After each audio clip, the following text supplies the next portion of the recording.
Hello guys, good evening. ये मेरा शिक्षण कौशल का आगे वाला भाग है जो सभी टीचर्स एग्ज़ाम्स के लिए इम्पोर्टेंट है, specially UP TET, super TET, C TET के लिए है। चलिए फिर हम अपना वीडियो स्टार्ट करते हैं।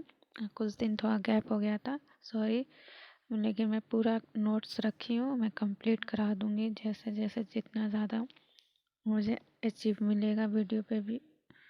ओके, चलिए फिर वीडियो हम अपना स्टार्ट करते हैं।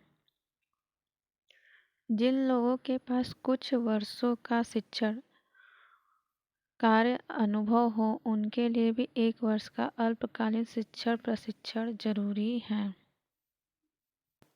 ये मेरा शिक्षण प्रशिक्षण का एक पॉइंट बिंदु बच गया था जो इसमें मैंने ले लिया है। इसके पहले वाले वीडियो के पार्ट में उसका है। फिर अगला हेडिंग है बेसिक शिक्षा प्रणाली की असफलता के प्रमुख कारण क्या थे।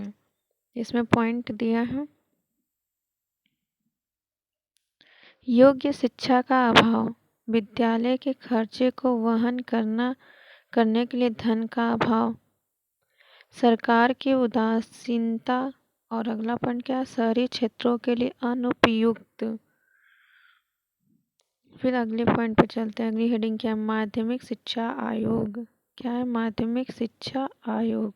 इसकी पृष्ठभूमि देखते हैं क्या दिया है। पृष्ठभूमि स्वतंत्रता के बाद भारत में माध्यमिक शिक्षा के कोई खास प्रयास नहीं किया गया, यानी माध्यमिक शिक्षा प्रशिक्षण में कोई खास प्रयास नहीं किया गया है। अगले पॉइंट पे चलते हैं। 1948 में सरकार ने माध्यमिक शिक्षा की समस्याओं के अध्ययन के लिए ताराचंद समिति का गठन किया। अपनी रिपोर्ट 1949 में प्रस्तुत की, यानी ताराचंद गठन कब प्रस्तुत हुआ 1949 में। अगले पॉइंट पे चलते हैं। सरकार ने इस रिपोर्ट से संतुष्ट नहीं थी, इसलिए केंद्रीय शिक्षा सलाहकार बोर्ड की सिफारिश पर तत्कालीन मद्रास विश्वविद्यालय के कुलपति लक्ष्मण स्वामी मुदालिए की अध्यक्षता में 23 सितंबर 1952 को माध्यमिक शिक्षा का आयोग गठन किया गया। मुदालिए के अगला प्रमुख बिंदु देखते हैं क्या दिया। आयोग के अध्यक्ष कौन थे। माध्यमिक शिक्षा के आयोग के अध्यक्ष कौन है मुदालियर। कुल सदस्य कितना थे 9। गठन कब हुआ है 23 सितंबर 1952 में। रिपोर्ट क्या थी।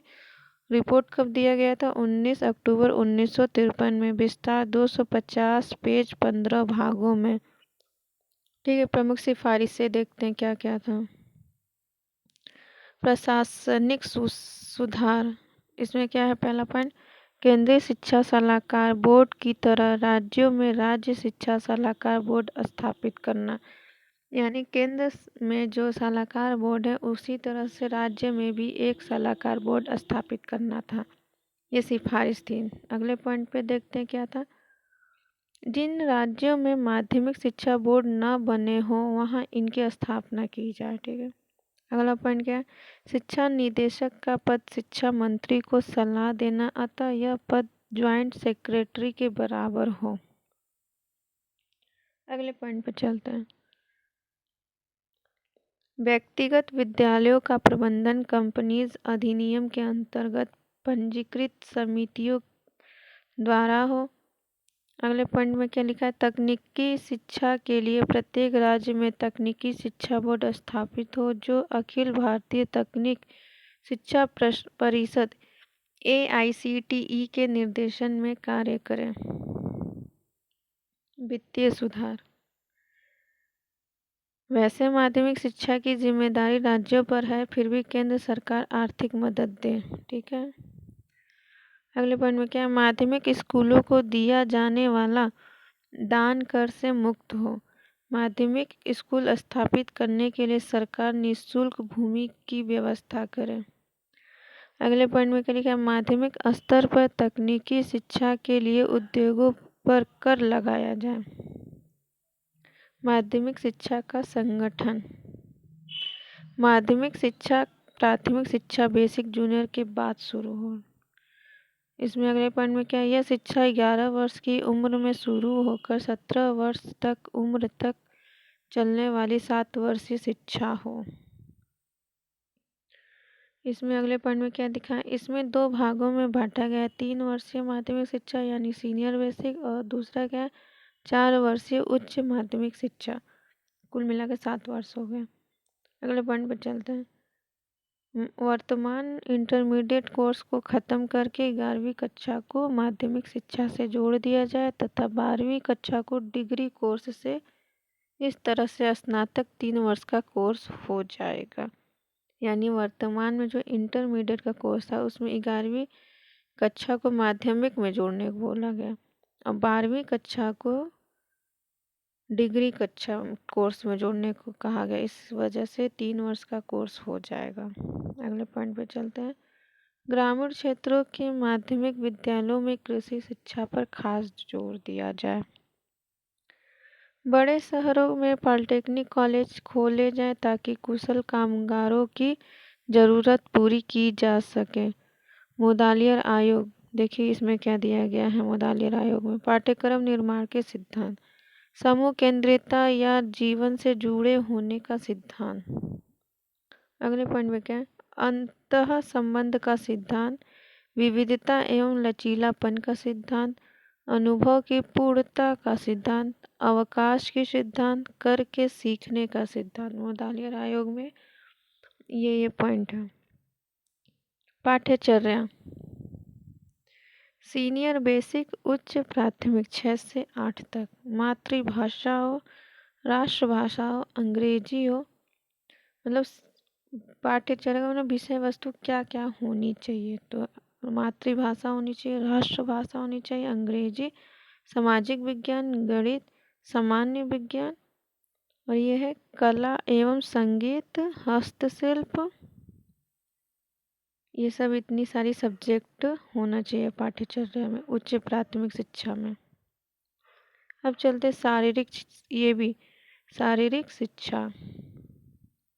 अब है कक्षा 9 से 12 उच्च माध्यमिक स्तर पर पाठ्यचर्या क्या होनी चाहिए। देखते हैं क्या क्या होनी चाहिए। आयोग ने उच्च माध्यमिक स्तर की पाठ्यचर्या को 7 भागों में विभाजित किया है। कितने भागों में? 7 भागों में। इन सभी विभाजनों में अलग अलग विषय रखे गए, फिर भी सभी 7 विभाजनों में निम्नलिखित विषय अनिवार्य थे। देखिए कौन कौन से विषय अनिवार्य हैं। पहला, मातृभाषा, राष्ट्रभाषा, प्रारंभिक या उच्च अंग्रेजी, सामाजिक विज्ञान केवल प्रथम 2 वर्ष, सामान्य गणित एवं विज्ञान केवल प्रथम 2 वर्ष हेतु, ठीक है। कोई एक हस्त शिक्षा होनी चाहिए। शिक्षक प्रशिक्षण से जुड़े सुझाव, शिक्षकों को पाठ्य विषयों के अलावा कम से कम 2 पाठ्य सहगामी क्रियाओं की ट्रेनिंग।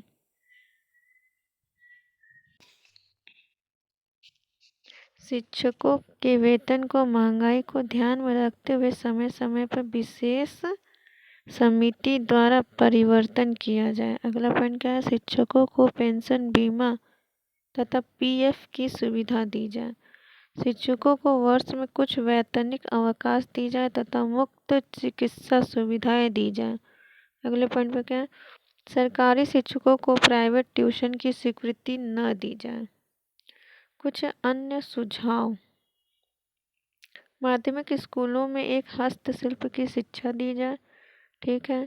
अगले पॉइंट में क्या है, माध्यमिक स्तर पर बहुउद्देशीय स्कूल खोले जाए ताकि विभिन्न हस्तकौशलों की शिक्षा दी जा सके। बालिकाओं के लिए माध्यमिक स्तर पर गृह विज्ञान विषय की व्यवस्था हो।